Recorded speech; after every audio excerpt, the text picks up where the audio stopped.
You think you know Yunjin, the confident one, the vocalist, the one who looks completely at home on that stage. But what if the most powerful thing about her is that she has never fit in anywhere in her life? I'm going to take you through the real story, not the highlight reel, the actual journey, from a Korean kid in upstate New York who felt invisible to one of the most compelling performers in K-pop right now. And by the end, you'll understand something about Yunjin that most fans never connect. Not fitting in was never her problem. It was her superpower. Yunjin was born in Seoul in 2001, but Seoul didn't hold her long. Her family moved to Niskayuna, New York, small city, and suddenly she was the Korean girl in an American classroom. You know that feeling when you walk into a room and nobody looks like you? Imagine that being every single day of your childhood. She's talked about turning on the TV and searching for someone who looked like her, finding nobody, and asking herself a question that no kid should ever have to ask. Do I have to give up my dream just because of who I am? That question sat with her, but instead of shrinking, she found an answer. Watching a Korean group perform on stages that were never built for them changed everything for her. It wasn't just a fan moment, it was proof.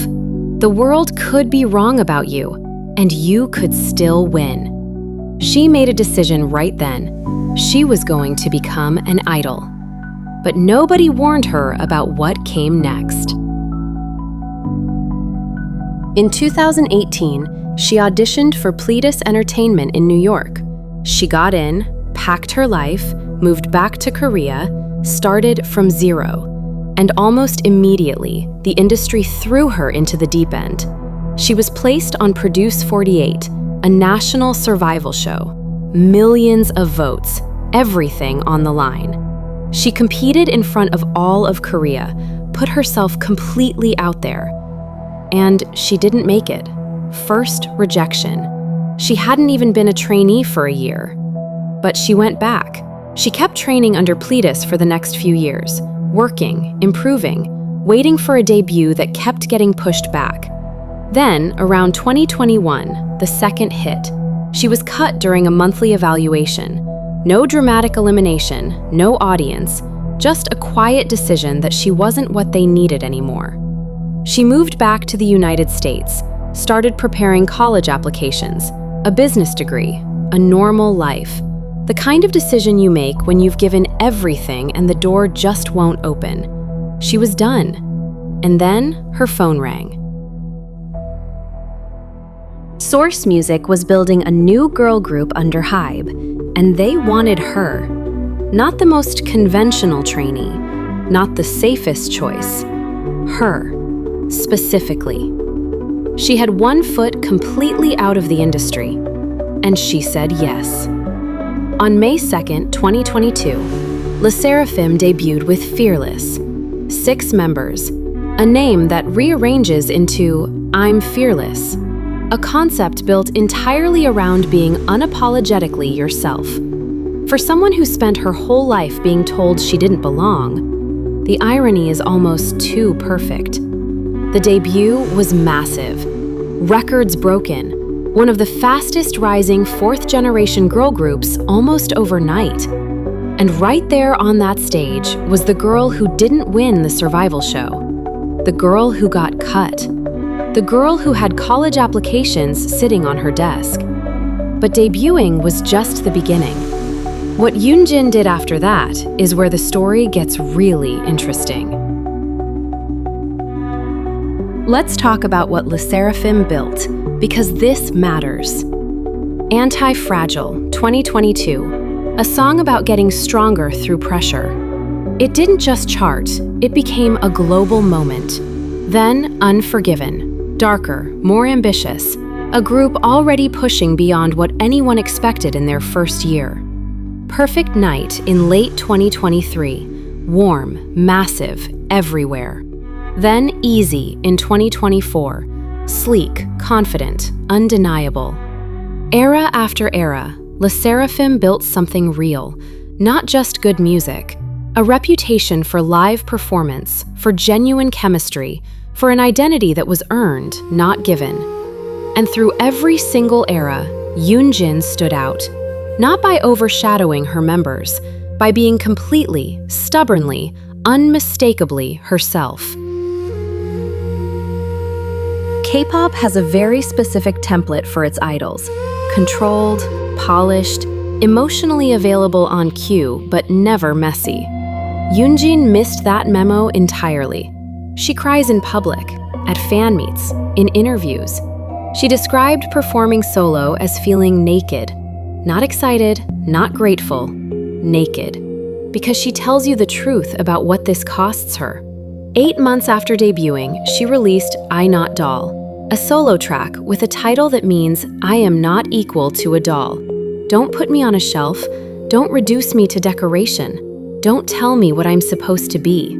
She released that with the whole world already watching. Think about what that takes. Most artists wait until they're untouchable before they say something real. Yunjin said it at the very beginning. The outsider feeling never left. Too Korean for America, too American for Korea.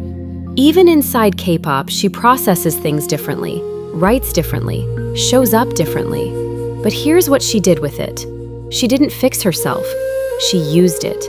Every rejection became material. Every displacement became perspective. Every moment of feeling wrong became something she could write about and perform with total conviction. That's not a flaw she overcame. That's the whole foundation.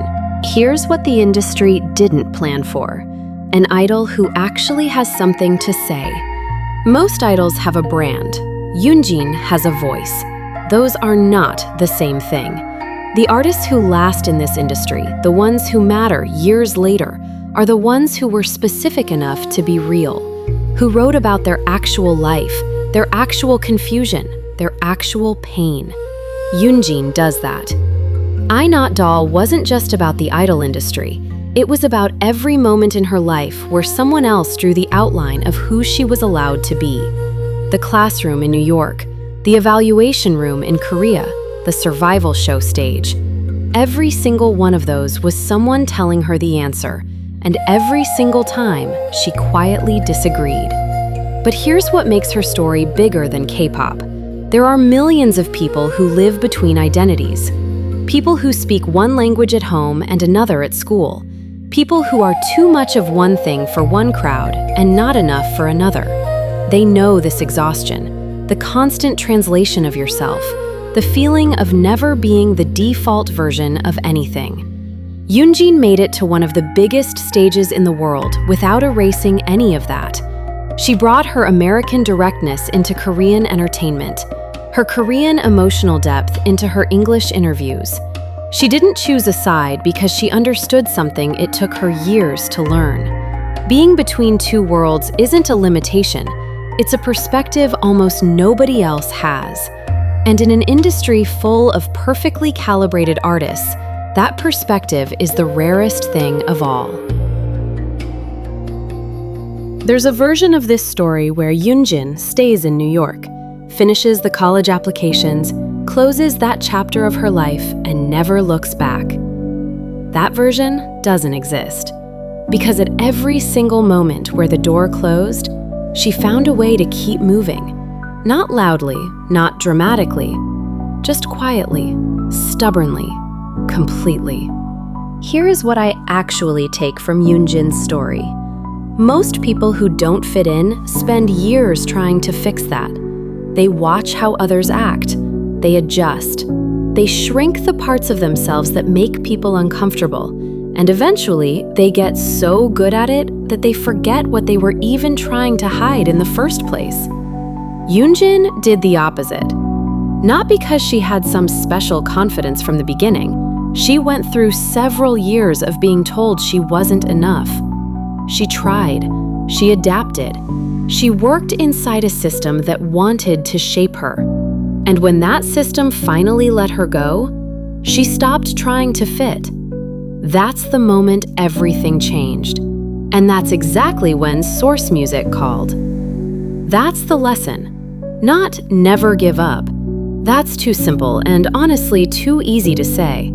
The real lesson is, the thing that makes you wrong for most rooms might be exactly what makes you perfect for the one that matters.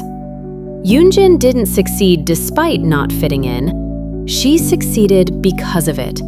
Because she brought a perspective, an emotional honesty, a cultural duality that no perfectly calibrated idol could replicate. She was irreplaceable specifically because she was impossible to categorize. If this hit different for you, subscribe. Every week I go this deep on the artists who are quietly reshaping what K-pop can be.